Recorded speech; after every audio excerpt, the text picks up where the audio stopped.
Continuing on with the hadith of ahkam. This is the final hadith in the chapter of salat bil jama'ah, meaning the congregational prayer. عن عبد الله بن عمر رضي الله عنهما قال قال رسول الله صلى الله عليه وسلم إذا استأذنت أحدكم امرأته إلى المسجد فلا يمنعها قال فقال بلال بن عبد الله والله لنمنعهن قال فأقبل عليه عبد الله فسبه سبا سيئا ما سمعته سبه مثله قط وقال أخبرك عن رسول الله صلى الله عليه وسلم وتقول والله لنمنعهن وفي رواية وفي لفظ لا تمنعوا إماء الله مساجد الله. This hadith is narrated by Imam Muslim. Abdullah ibn Umar radiallahu anhuma is the son of Umar ibn al-Khattab radiallahu anhu.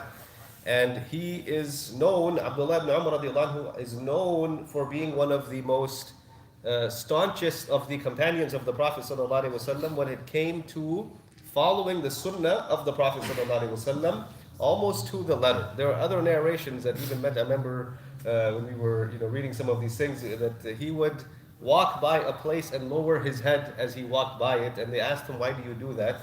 And he said, because the Prophet ﷺ used to walk by here, there used to be a tree, there was a branch, and he used to go under the branch. But this was just his love for the Prophet ﷺ. He is known as one of the foremost companions who is in defense of the sunnah, meaning and just following the sunnah to the T.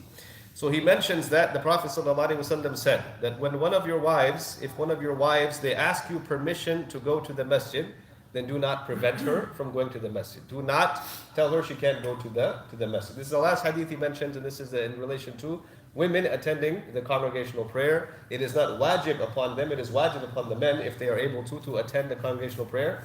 But for the women, if they prefer to, if they want to, the Prophet ﷺ said, if she asks you your permission, do not prevent her from going to the masjid. And then the son of Abdullah ibn Umar, Bilal radiallahu anhuma, he said, we will surely prevent them. Right? And so his father has just shared a hadith. The Prophet ﷺ said, don't prevent them from going to the masjid if they seek your permission. And he says, Wallahi, but I swear by Allah, we will prevent them from going to the masjid. And so the narrator, he says that Abdullah ibn Umar, فَسَبَّهُ سَبًّا سَيِّئًا مَا سَمِعْتُهُ سَبَّهُ مِثْلُهُ قَطْ.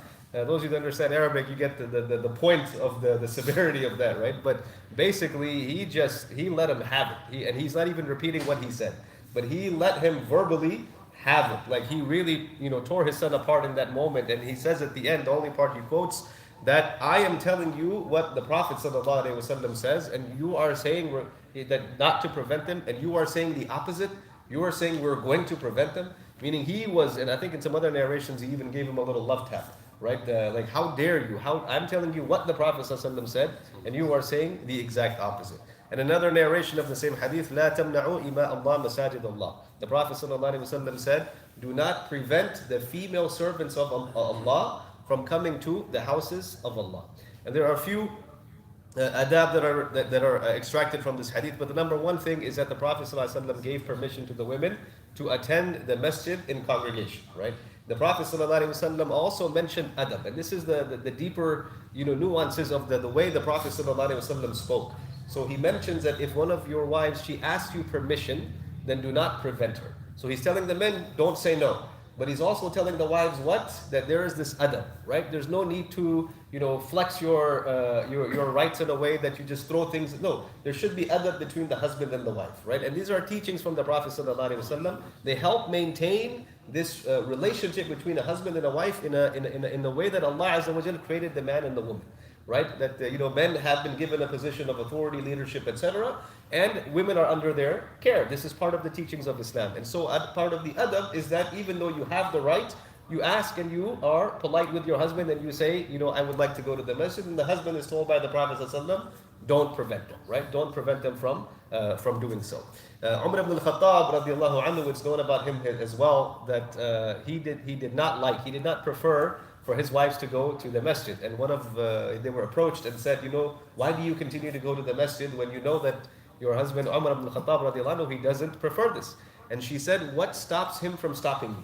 What is stopping him from stopping me? He's my husband. What is preventing him from stopping me? And then they mentioned the same thing. They said, what's stopping him is that the Prophet ﷺ said, don't prevent your women from going to the masajid. And so again, just if a man like Umar ibn al-Khattab radiallahu anhu, right, is not going to get in the way and intervene. And then, we should not come in later on and start, creating difficulties and all these kinds of things. And again, some of the ulama, they mentioned the phrasing, لا تمنعوا إماء الله مساجد الله. Do not prevent the servants of Allah, the female servants of Allah. And some of the ulama, they point out that this is a message to the men. They're not your servants, they're the servants of Allah. And when the servants of Allah want to go to the house of Allah, don't prevent them. Why would you stop them from going to the house of Allah? And so again, this is just the final hadith in this chapter, where the Imam is, again, the part of fiqh that is it allowed for women to come to the masjid for congregational prayers? Yes, the Prophet ﷺ, he said don't prevent them, even though there are other hadith that encourage them that they don't have to come, that their salah in their houses may be better and all. There are many other hadith on the chapter as well. But the reason it's here is to show the permissibility and the adab, right? The adab that should exist within the household of, of who comes and who does not come to the masjid. We ask Allah Azza wa Jal to teach us from the Prophet Sallallahu Alaihi Wasallam. Jazakumullah khair wa salamu alaykum wa rahmatullahi wa barakatuh.